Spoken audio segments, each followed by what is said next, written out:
So thank you everyone for coming. Welcome to this episode of the EDI Seminar Series.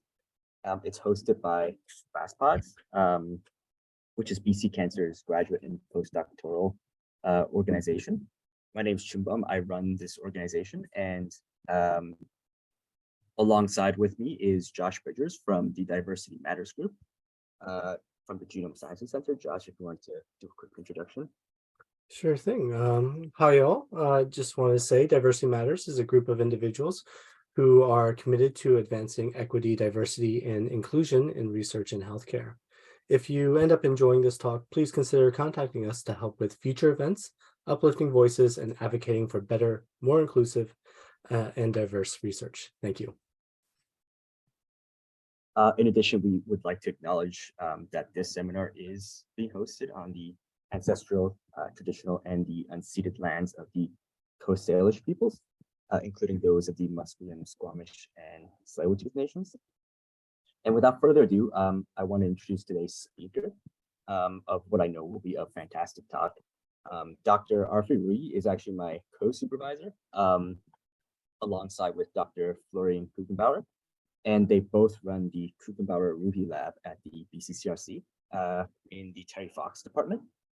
She's actually an alumni of this research center, having done both her honors in genetics and PhD in medical genetics with Dr. Dixie Major, who's now retired. And she served as a PI with Florian at the University Hospital of Ulm before moving the lab here. Arefeh and Florian are married, by the way. She's not just following Florian around everywhere he goes. And not only does she have an impressive publication record, she also strongly pushes for EDI initiatives in this institute and for academia in general, and has formed the EDI committee at the Terry Fox Lab, which I'm excited to see what initiatives they have and what will take off in the future. So, Arefeh, the floor is yours. Wow, thank you so much, both of you, Jamom and Josh, for the introduction. Thank you very much. It's really a pleasure to be here and to be able to really talk about something which is close to my heart. So let's get started. So when I was making this talk, I thought, okay, let's talk about balancing life, mental health, and career, but it turned out to be more of a challenges of doing this. So bear with me. Okay, I also wish to express my own gratitude for the privilege of living and working on the ancestral, traditional, and unceded lands of the Musqueam, Squamish, and Tsleil-Waututh peoples. Okay, this is a traditional Canadian academic path that you all know. And what I want to do is to go through every section of this and talk about what I see as challenges to equity. When we think about, just our daily lives, we are basically juggling various components of life and career in a vortex of career and life, which is constantly circling around us. But what is really important for us is to not lose sight of our physical and mental health. And this is quite challenging in many ways. I want to start you off with just looking at the most obvious and well-studied disparity in academia, and that's the underrepresentation of women. The reason why I'm focusing on this is because this is where we have data. We are lacking data on many other aspects of diversity. So if you take a look at, just as an outside observer, just to take a look at the websites of university departments and institutes, and without even having any spreadsheet or anything else, you just count by eye and hand, without going cross-eyed, of course, the number of women and men, and I'm talking about just the binary because that's where we have data, unfortunately, only. What would we see? Okay, so let's look at the BC Cancer Research, which is basically us. When you look at the people who are indicated in the leader, faculty, principal, investigator category, you see there are 90 and 61 of them are men and 29 are women. And when you look at their distribution, so if you look at, for example, full professors, associate professors, assistant professors, and clinical professors, this is what the distribution and the lack of parity is. And you have also a category where it's the heads of administration, management, coordination, and a few others as well who fall under that, but they don't have these titles, these what we call academic faculty title. Okay, so there's disparity there. And then when you look at just within the academic appointments, the percentage of women in that area in the leader faculty falls to 26%. So this is also something that we need to look at deeply. In terms of heads of departments, representation of women is even less. So if you're a woman in the leader faculty in the academic side, you have a 3% chance of being a head, director, deputy head of the department that you're in, whereas if you're a man, is 21%. So people say, well, what's the advantage of being in a leadership position? It's actually so much work and not really much monetary advantage. Well, I would argue that it's the exposure, the connections, the influence, the networking, the recognition that you get, and the promotions that you receive, which are important. So it's not a position without advantages. However, I am seeing positive trends, and I have to say that in the past 4 to 5 years, the leadership of BCCRC has really given thought and attention to EDI initiatives and has been supporting EDI committees, and they are trying for parity, at least with their new recruits. So here you're looking at the assistant professor side, and this is where we are seeing more women also being hired and trying to reach parity here. So there are positive trends. Is it any better at UBC? Well, let's take a look at the Faculty of Medicine. But before we even go there, I want us to take a look at what is published in terms of the data that they have. This is a 2015 report from the Faculty of Medicine on diversity and equity. And as you can see, the research side has quite a bit of room to improve, whereas the teaching side is at parity. Men are in blue, women are in yellow. And as you go through higher through the ranks, here you're going from assistant to associate to full professor, you see that the disparity grows. But we are trying; they are reaching some sort of a parity in their newer recruits. So are we improving? So now it's 2022. Let's take a look at some of the departments. We actually don't have data, at least not that I've seen. Okay, let's just take a few of the departments that actually give us, that our students belong to. For example, the pathology and laboratory medicine, not great. Medical genetics, okay, they are really reaching parity here. And School of Biomedical Engineering is an interesting construct. It's between, it's both faculty of medicine and applied sciences, but we know that applied sciences has some trouble with parity, and perhaps this is reflected here. But they are trying as well here at the assistant professor. And I would say that medical genetics is doing great because they are actually taking on more women at this level. And I hope that these women would be able to rise through these ranks. IOP is a program that many of our students belong to, and they draw on the faculty from the various departments at the various institutes, but the representation of women faculty is quite low. So medical genetics gets the prize here. So maybe we have to look at medical genetics as a model as to how they manage to reach almost reach parity here. Now, when you look at the clinical side and you look at the teaching side, the picture is different. Teaching is predominantly women. It's very heavy. And I would argue that women are pushed into teaching more than the men. From the clinical side, and I'm talking about clinicians, and I'm talking about like clinical professorships, I'm talking about clinical, any type of clinical position. If you're a PhD, you're doing a lot of teaching in the clinical side, your research is limited. And also if you are a clinician, you're doing clinical service quite a bit. These positions have actually reached parity, and just superficially looking at what I can see, they've also have a more diverse faculty than we do. Okay, so is it just us?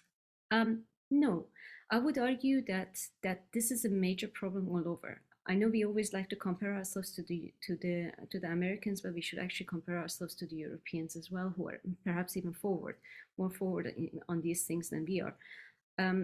However, the Europeans are very critical of their own progress. So in the European Hematology Association conference of 2021, a spotlight talk was given by Dr. Veronika Zexel of the Medical University of Vienna in Austria. And she is one of the founding members of the European Hematology Association's Equity, Diversity and Inclusion Task Force. And I'm just quoting from her, basically what it is that women have lower salaries, startup packages, their grants are smaller, fewer, number of publications are lower. They have more childcare duties, they are not promoted as well as the men.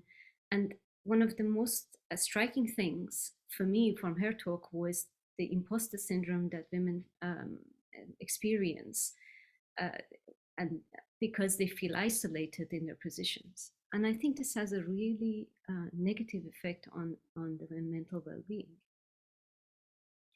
Okay, let's come back to Canadian academics, and let's really tease apart the different sections.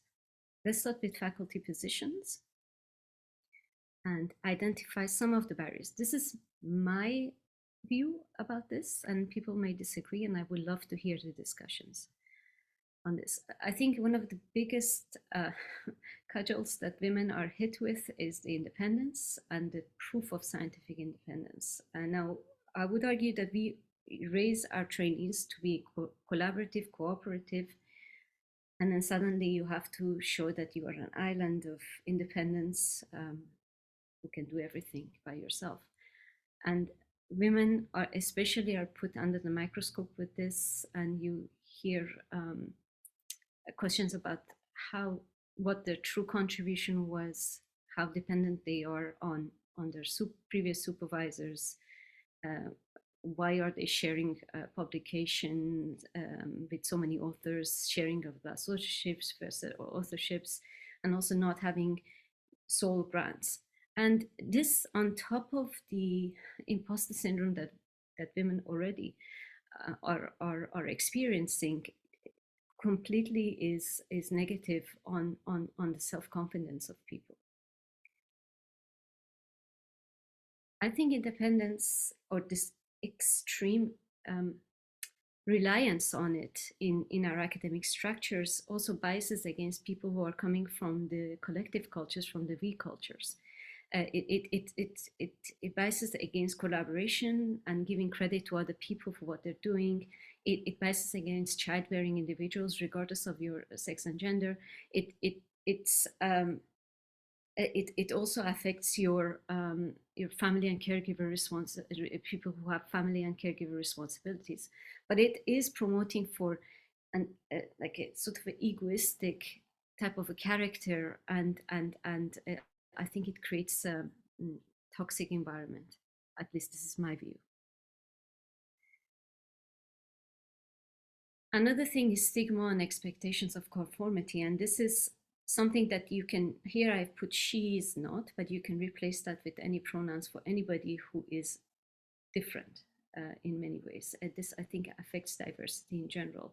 The fact that you do not, you are not fitting into that mold that is expected, and the various types of stigma that you're feeling. And this, again, has a negative effect on your mental well-being. I think that we lack empathy and support structures in the higher echelons of our faculties, and the reason for that is, I think, is our thought that perhaps empathy and scientific creativity or scientific excellence don't go together. And I would challenge that. I think this is wrong. And because of this lack of empathy, we are trivializing the physical and mental strains that come from pregnancy and childbearing and child rearing,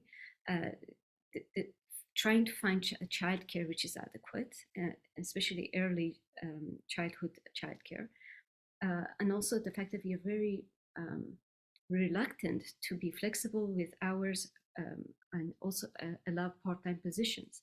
And we also never talk about menopause and the physical and mental strains of that. And this is a reality of our life.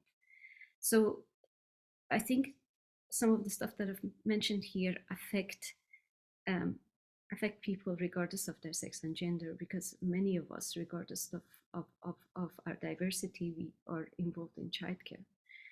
And this has a negative effect on our mental well-being. Yes, and it really does take a village to raise a child, and we cannot postpone our family responsibilities. It's just not possible. So this was really crystal clear for me when the COVID-19 pandemic occurred, and it really shattered those fragile support structures that we had. So when we look back to March of 2020, we were balancing the anxiety, the increased anxiety of our trainees and staff. We were worried about our funding, both the funding that was going on, which was being reduced, and also new funding that we wanted to apply for. There was just uncertainty about funding. And also we were all concerned about our elderly and vulnerable loved ones. So on top of all this stuff that we were juggling, then the schools and daycare facilities closed. So we had children at home, which we had to homeschool, we had to take care of while we were having our meetings. Younger children that were taken care of by extended family members or babysitters and nannies. I mean, all this support network was gone. So this really made it clear to me that we don't have good support structures, and how reliant we are on our own private support structures. So what can we learn from other academic systems and countries? So I want us to take a look at two countries that I think have really made forward steps towards making it better for families. And Sweden and Germany come to mind as that. I've myself been in the German system for 9 years, and in Sweden we collaborate very closely with the Swedish system, and I have a lot of contact there as well. So what I can say is that they have very flexible pregnancy and parental leave and return policies. The compensation is for parental leave is better in Sweden. Germany can improve. They have affordable daycare, and it's accessible at a very young age. So Germany, at least the daycare we had, you could put your child there from 6 months onwards. In Sweden, they have to be 1 year old. And of course, there were all these institutional support structures where they would support the parent who was on leave for their job, and also for their return as well. And you had job security. So for example, in Germany, the employer had to keep your job for 3 years for you if you decided to stay home for 3 years. Okay, that was Germany. Let's come back to the Canadian system again. And I want to talk now about postdoc and research associates and what barriers they are experiencing. But I think for the postdocs and research associates, the biggest thing for us is the holistic training. I think we have a gap between our postdoc research associates and our faculty positions, and I think we can really improve here. I don't think that we are holistically training them. We are not really teaching them what it takes to run a lab, and this is something which is really important. It's not just the science; it's really a combination of management and science. We need to include them more in the whole process of grant writing, financial decision making. we should try to give them more autonomy by creating these subgroups within our group to really give them more responsibility so that they figure out if this is really something which is for them. And I think including them on certain types of committees, whether it's the search committees for different faculties, whether it's any type of like supervisory committee, just so that they see how things are done, is really, really helpful. I had the chance to do that in Germany, and I find that really, really just priceless. And we need to teach them how to communicate and network and negotiate at every stage, at the higher stages especially. Okay. So again, what can we learn from other academic systems? And here I'm going to talk specifically about Germany because this is a personal experience. I find that their academic path is not disjointed, it is fluid.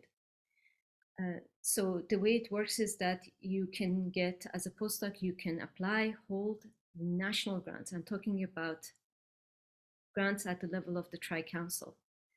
And this is fantastic because you really learn and you become a principal investigator. So they basically they look at merit rather than academic rank, and you get a lot of hands-on management training where you can sit on committees, you can participate in many things. There is active recruitment of women for leadership positions, and there is active promotion and support for women with children for PI positions or for faculty positions. This is really, really important. The support is at every structure. That's at the institutional level, at the provincial level, and at the federal level. So this is the German path. And I think they have found a way to really absorb and retain their talents. And I'm not talking about just Germans, anybody who is in that structure. However, the system is not perfect in Germany. It's a very hierarchical system. And that means that the person who's sitting at the pinnacle of that is quite untouchable and very, very powerful. So they are dealing with this as well, in the sense that they are now reducing the power of the new recruits for these top positions. There's immense amount of sexism, but they know it and they're dealing with it. And there's also quite a bit of racism there. They also know this and they're dealing with this. So I think this is good when you do know about your faults and your shortcomings and you are really dealing with them effectively. Let's come back again to the Canadian system, to the graduate students. I think the biggest problem is financial. And I'm going to talk about the two bottlenecks. One is to come into the graduate school and one is to go out of graduate school. Okay, if you take a look at UBC, there's actually, there's a living cost calculator on, I think it's the graduate school website. So that's the link there. If anybody wants it, just tell me afterwards.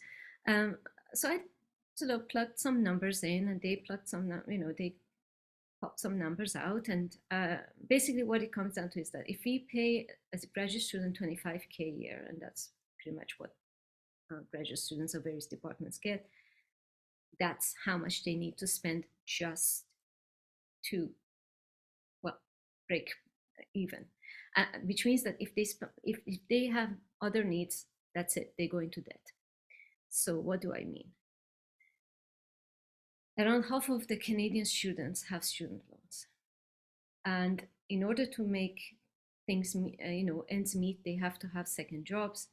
And oftentimes either you don't enter into the system or you exit academia after you graduate because you have living costs and student loans to pay. And it's just, you cannot continue. If you're a master's, you don't go into a PhD. If you're a PhD, you don't go into a postdoc.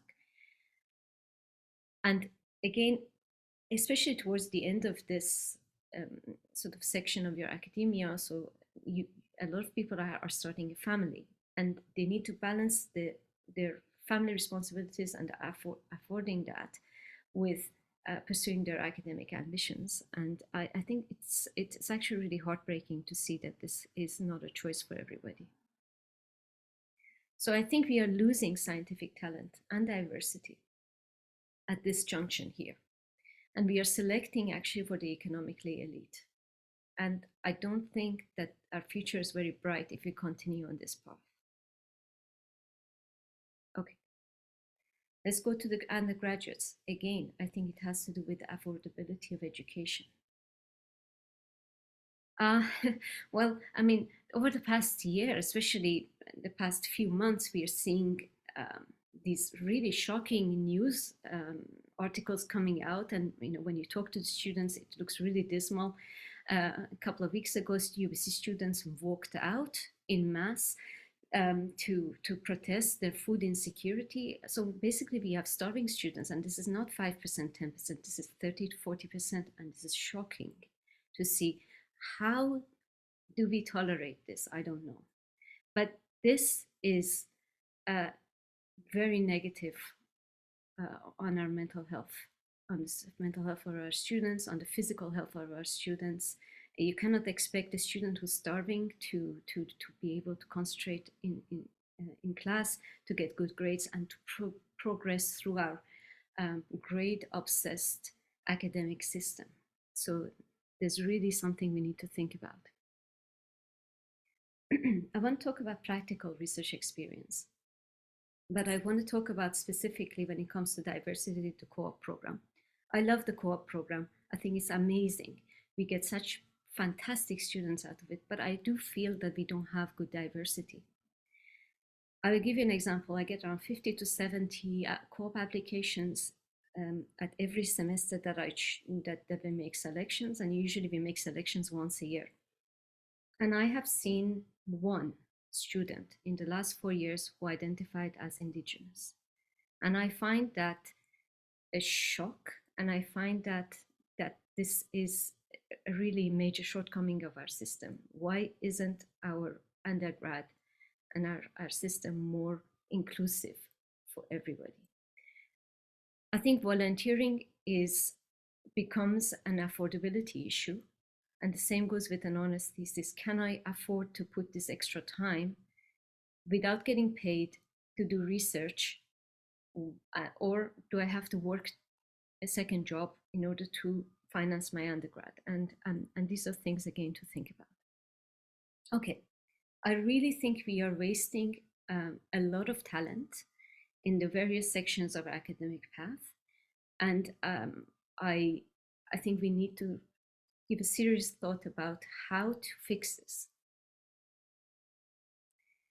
Now, here's the other thing, which is something that we don't always see, and that's intersectionality. That basically means that you don't just have a single barrier, you have multiple barriers.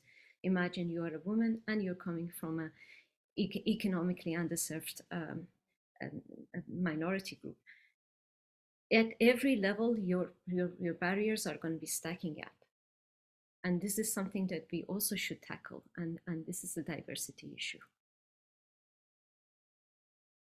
Okay, so how are you feeling? Mental health, wellness. This is so important because if we need to ask ourselves every now and again how we are feeling, and also look around us and see how people around us are feeling, so that we do not sort of get to a point where it's so hard to even to try to come back.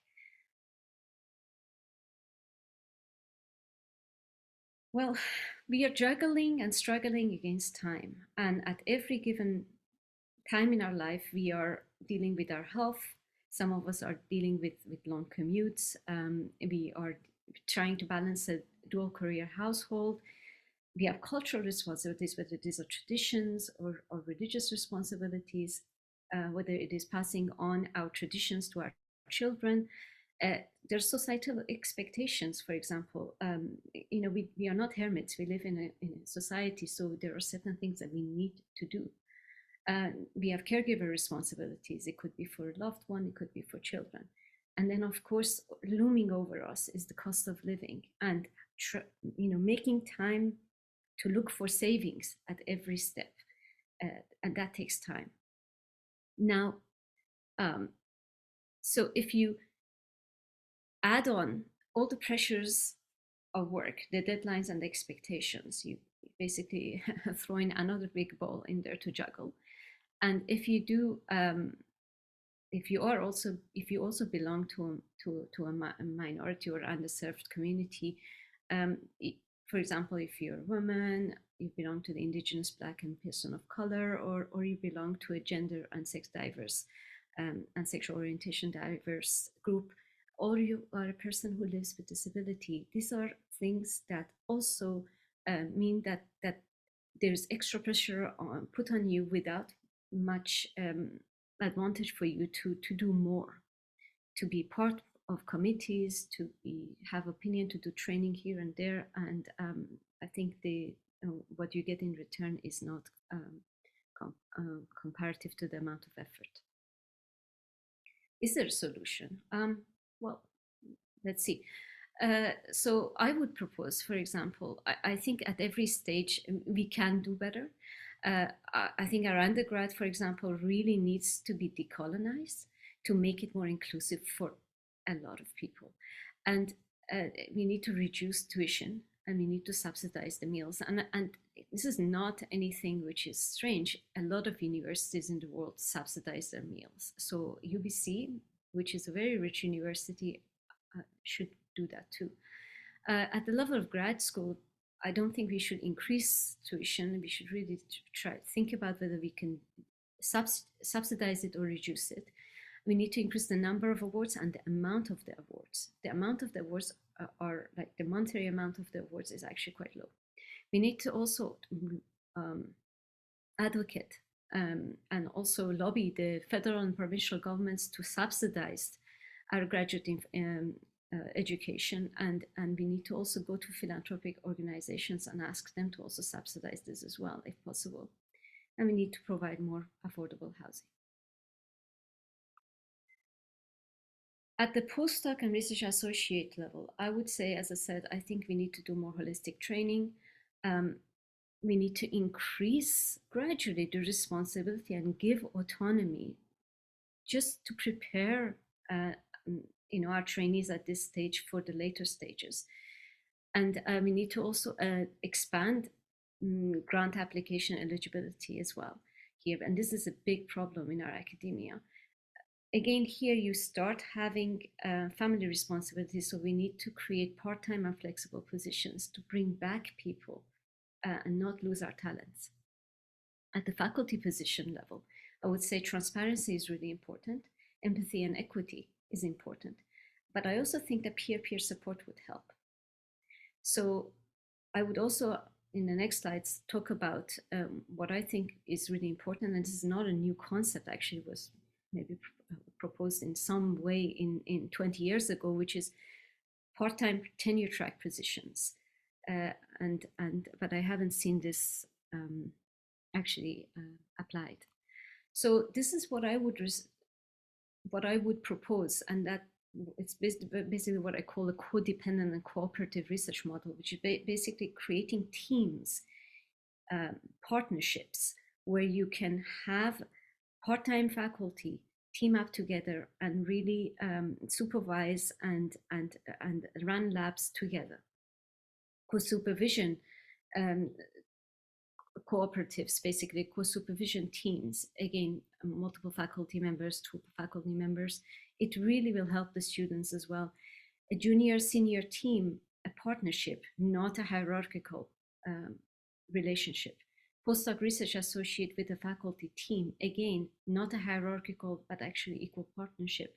And I would really argue that we can really help our science and our equity by including the clinical side and the basic science together and team up, because I think that we have such a separation here that we are not using our resources very well. And I think everybody will benefit from this.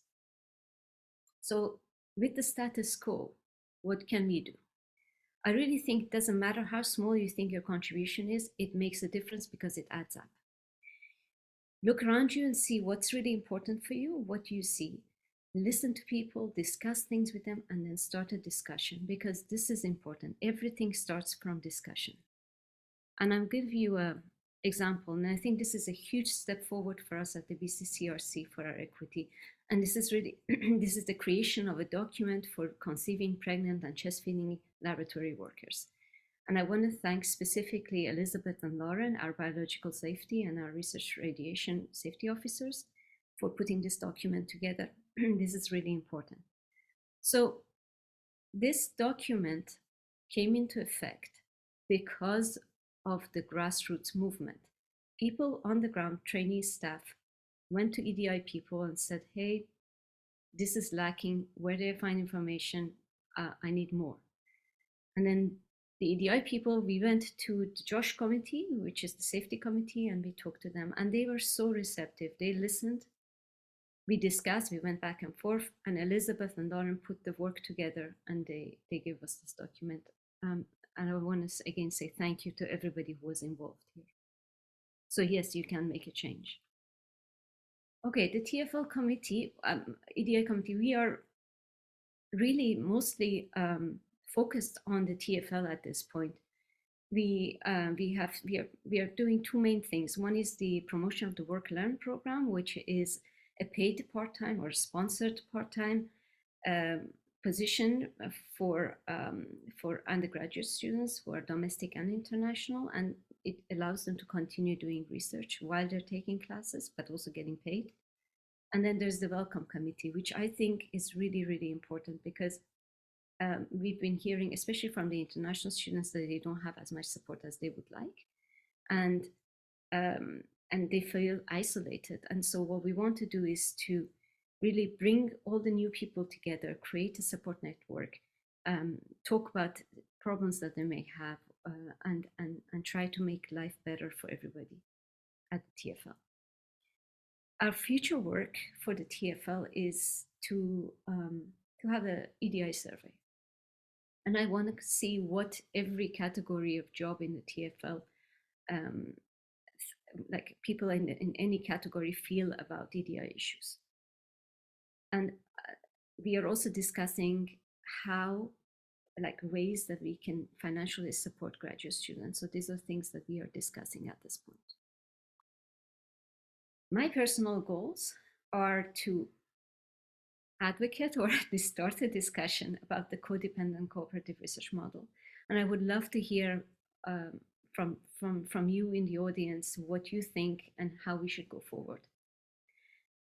My concern is very much the funding of the students and the trainees. So I'm also hoping to be able to advocate for that. And I also think that the EDI committees need to get together more often to discuss ideas and to share our resources. These are some of the references and links that I've sort of taken information from, or I think are useful. If you feel like you need information on something, please just email me. I will send you these links. And I want to thank you, my research team, my lab. They are fantastic and really, really supportive of me. And I want to thank my husband and partner, Florian, who is also very supportive and shares the the child rearing work with me. And I want to also thank the TFL EDI committee. These are really wonderful individuals who are volunteering their time to make things better at the level of the TFL. GrasPods, which is fantastic, and Diversity Matters as well. These guys are doing a lot of work, which is crucial for promoting EDI. The JOSH committee, as always, thank you for looking after us. Elizabeth, Lauren, again, thank you. This was a big document to put together. I want to thank the EDI committees of the Department of Pathology. I want to thank the EDI committee of the Institute of Resources, Environment and Sustainability, and also BC Children's, Women's and Mental Health for sharing their EDI templates with me, so that we don't have to reinvent the wheel on the EDI survey, and we can sort of use their resources for this. I want to thank the TFL, the Terry Fox Laboratory as a whole for being extremely supportive since we came back to Canada, and also the Department of Medicine and Division of Hematology, which are basically my home department, for the support and yeah, just being great. So thank you so much, everybody.